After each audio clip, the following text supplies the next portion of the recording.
Hey everybody, Real with Wes Day 2 coming at you here. Talking about what are you filled with?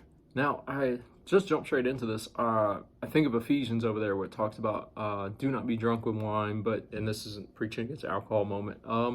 It's do not be drunk with wine, but be filled or continuously filled with the Spirit. And it talks about prayers, praise, and singing songs and hymns, being continuously filled with the Spirit. And one thing I want you to hear this week, I could set a bunch of do's and don'ts. Everything, and I talked about this yesterday, everything's relationship is what it is.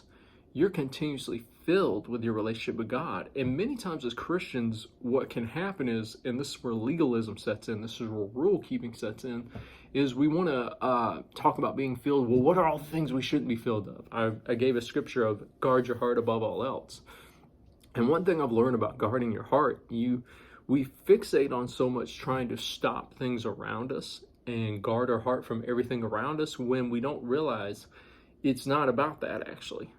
Guarding your heart, here's how you guard your heart. I just gave you that scripture in a reference in Ephesians where it talks about being filled. If you are so full with your relationship with God, nothing penetrates. It's living in this place of overflow in your relationship with God continuously, daily, throughout your day, being filled with the relationship with God, allowing God to pour into you is what it is. Making room in your life for God to fill you. Well, what if there's other stuff? We'll get into that more tomorrow. I'll talk about how to get the junk out. And it actually really was, but it stems from what I'm talking about right now. So I don't want to go that way. Let me just fixate on this. Allow God to pour into you daily. Allow God to speak into you daily. That's important. That's what it's all about. You can be focused on, well, let me do this, let me do that, let me guard myself. Let me guard myself here. Let me not watch this. Let me not watch that. Let me not watch this. But when you just choose to focus on allow God to fill me, first of all, you're not going to have time to do a lot of the other things because you're busy doing this.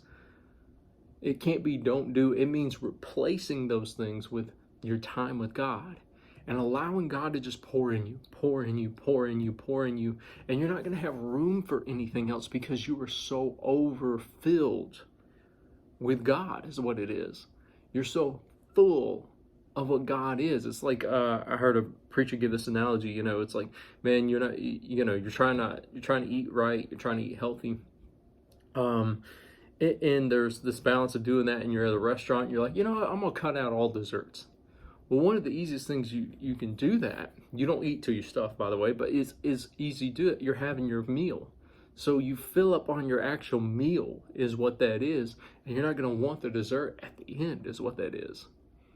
If that analogy makes sense, because why? You're full. You're like, oh, that waiter comes by, and that server comes by, and they're like, oh, well, you want dessert? No, I'm too full. The meal was awesome. The meal was good. I am full on the substance of the food I should have been eating, the right food. So to avoid eating bad food, many a times people don't realize this, is you got to eat enough of the right food and make sure your body is full enough to not be in complete starvation mode.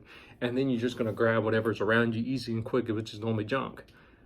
In the same way, as a reference, and I'm not talking about your diet or nothing like that, it is the same way with life in your relationship with God. When you just stay full of Him, you're not going to have it because you're full. You're not going to be hungry. You're not going to be starving. You're not going to be craving for something else.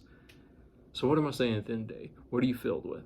Continuously being filled with Him, allowing Him to bring nourishment to you, allowing Him to pour into you, and allowing Him to fill you up by being completely captivated with Him. And it may start out real slow. It may start out you just have to kind of pump it. You may just be like, when you first start out, but continue in it. Continue in it. And as you continue in it, you're going to be satisfied. And you're going to actually just desire and crave Him even more. All right, that's the relationship with God right there. I don't want to go real long, keep it super complicated or nothing like that. Just simple. Filled with God. Filled with a relationship. That's what you focus on. All right, guys. Be right back at you tomorrow.